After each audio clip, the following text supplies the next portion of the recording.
What's the individual solution? Well, Bob, I can't print my own money. No, use silver. Silver and gold. Stop using the counterfeit money. Start using real money. Go out and get ounces of silver. It's like, well, who will take that? A lot of people. I take silver for my Constitution class. There are 27,000 businesses across the country that will take silver instead of Federal Reserve notes. Well, why would they do that? Because Federal Reserve notes are going to be worthless. I mean, during the Civil War, that big trunk full of Confederate money that your great-great-granddaddy had, that would have been worth something. I mean, you'd have been rich. How much is that trunk full of Confederate money worth now?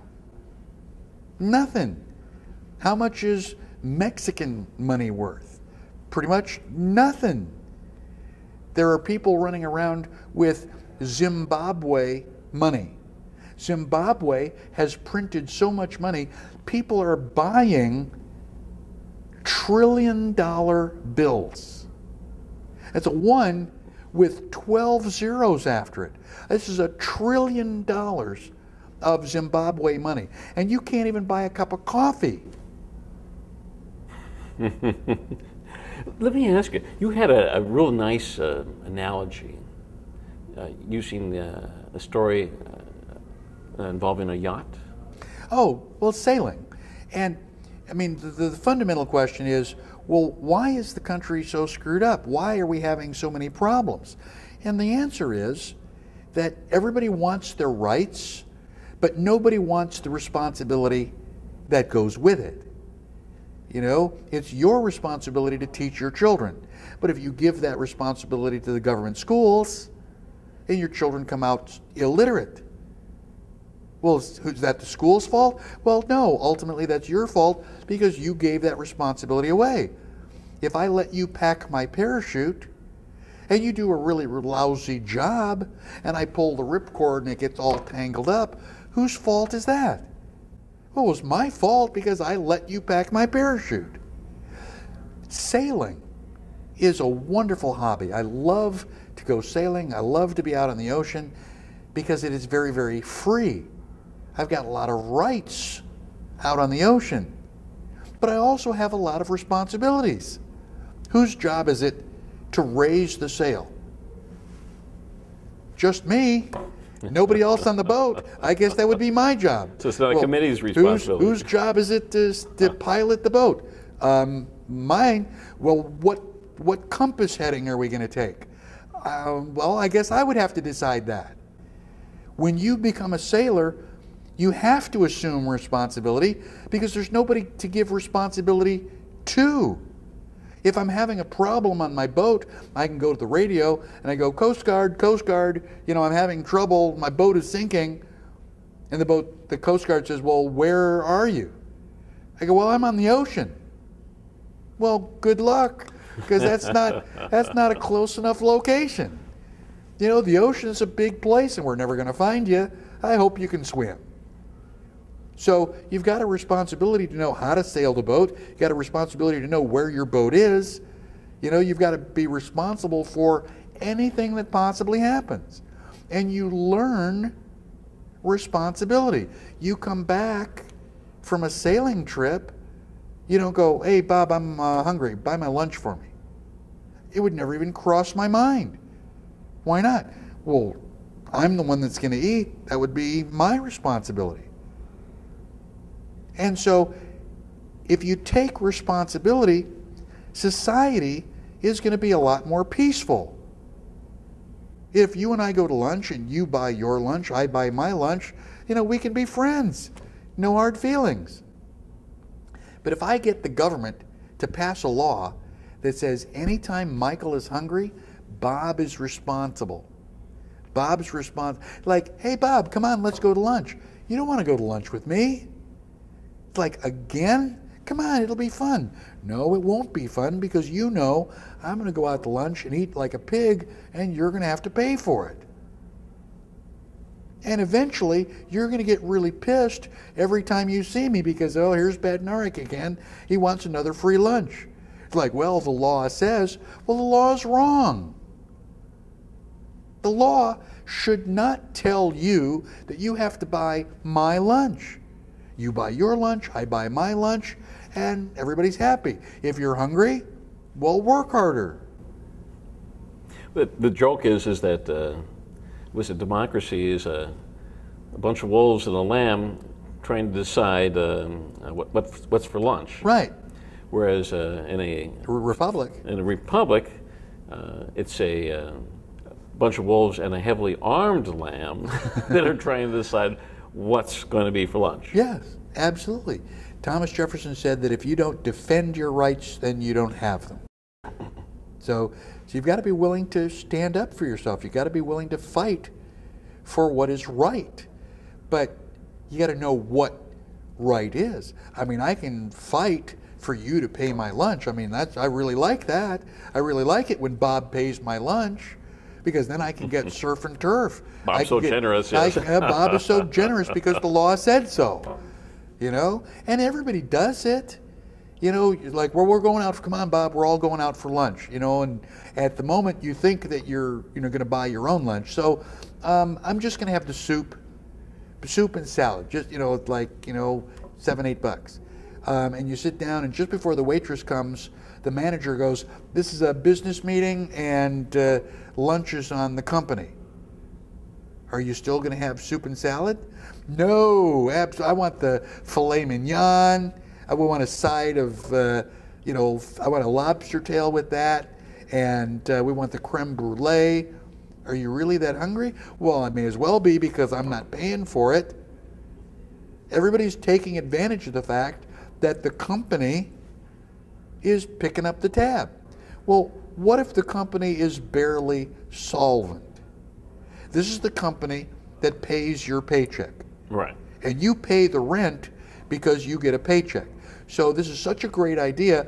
Everybody goes out to lunch. Everybody orders the surf and turf. Everybody orders the creme brulee. And, well, as long as we're going to splurge, we may get a couple bottles of Dom Perignon. And, lunch was really good. But now the company goes bankrupt and you and I lose our job. Definitely not ultimately good. It's not ultimately good. And so if you give, it may be a really great idea. I'm going to vote for the government because the government's going to force you to pay for my lunch. Boy, this is a great idea. I love the government. But if I give the government the power to take your money, you can turn around and go, well, okay, if Michael can take my money for lunch, I want to take Michael's money for dinner. Lunch is McDonald's or, TGI Fridays. Dinner is Ruth Chris Steakhouse. And right. The government says, well, that seems fair. Michael was taking your money, you're going to take Michael's money. And so now it's like, well, Michael, don't complain because, we bought you a couple McDonald's. Now you got to write a check, for that, that big steak over at Ruth Chris. Yeah, I tell you, I always get a kick out of politics in that. I've debated some congressional persons and so forth, and they're up there, and I'm up there with them, of course, but they're promising the audience billions upon billions upon billions of dollars of new spending. Okay, and all I'm giving them is liberty. He's trying to ensnare them with this supposedly free offer, and I kind of like Margaret Thatcher's viewpoint was having government provide everything is great until you run out of other people's money. Right. What would you call a system then, if it wasn't based on liberty? What would you call it? Tyranny. Those are the only two choices. You either have liberty or tyranny. Now, tyranny is also sometimes referred to as socialism as well, right? Well, the economic socialism is frequently referred to as tyranny. Why do we like the Constitution? Because the Constitution protects life, liberty, and most importantly, private property. Which All it's of the basis of all rights. Is the basis of all rights. All of your rights derive from property. So if you have no property, then you have no rights. Well, why do we have any socialist or communist countries at all? If you read the Communist Manifesto, what's the first plank? Take away property rights. Take away property, to abolish private property. And I guess people maybe not understand why property is so important, but you think you have the right to free speech. But if you're on public property or somebody else's property, that is regulated. Right. If you're on your own property, then you have the right to say whatever you want. Yes. So you only have the right of free speech, technically, on your own property. Right. Or people, your neighbors who agree with you. And if you believe in private property and I believe in private property, well, if we believe in it, I'm not going to steal your stuff, you're not going to steal my stuff, and we'll probably be friends. And I'll probably protect your stuff while you're on vacation. Hey, Bob, some guy tried to steal your lawnmower, but I stopped him and we arrested him. Like, why would you do that? Well, because I have a responsibility. We live in a community. If I have somebody steal your lawnmower, then the thieves are going to go, hey, this is a really easy neighborhood. You can steal stuff real easy in this neighborhood. And so, okay, I really don't care that he stole your lawnmower today, but he and his friends are going to come back and they're going to steal my car next weekend. So by protecting your property, I'm nipping it in the bud. Tell me, we're getting close to the end here. How would you define the benefit then of liberty? The benefit of liberty is prosperity. The benefit of liberty is prosperity. The basis of liberty is private property. Okay? I've got my stuff. And we're going to win the fight for liberty because liberty is so simple. Even a 2-year-old understands the importance of private property. What's a 2-year-old's favorite word? It's mine. Mine. Mine. It's mine. Well, if a 2-year-old can understand private property, I'm betting that we could get most of Congress to understand liberty. It's a shot, but it's all about private property. Well, if you respect my property and I respect your property, then we are free to work hard and develop more property. We can keep stacking up the property and have more and more, and that's the definition of prosperity.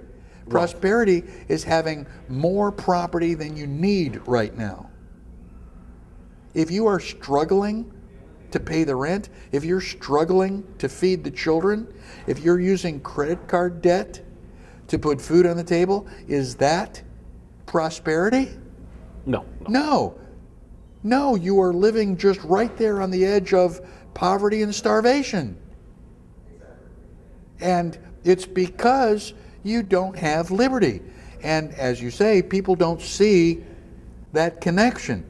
As soon as they see the connection, between property and liberty and prosperity, game is over.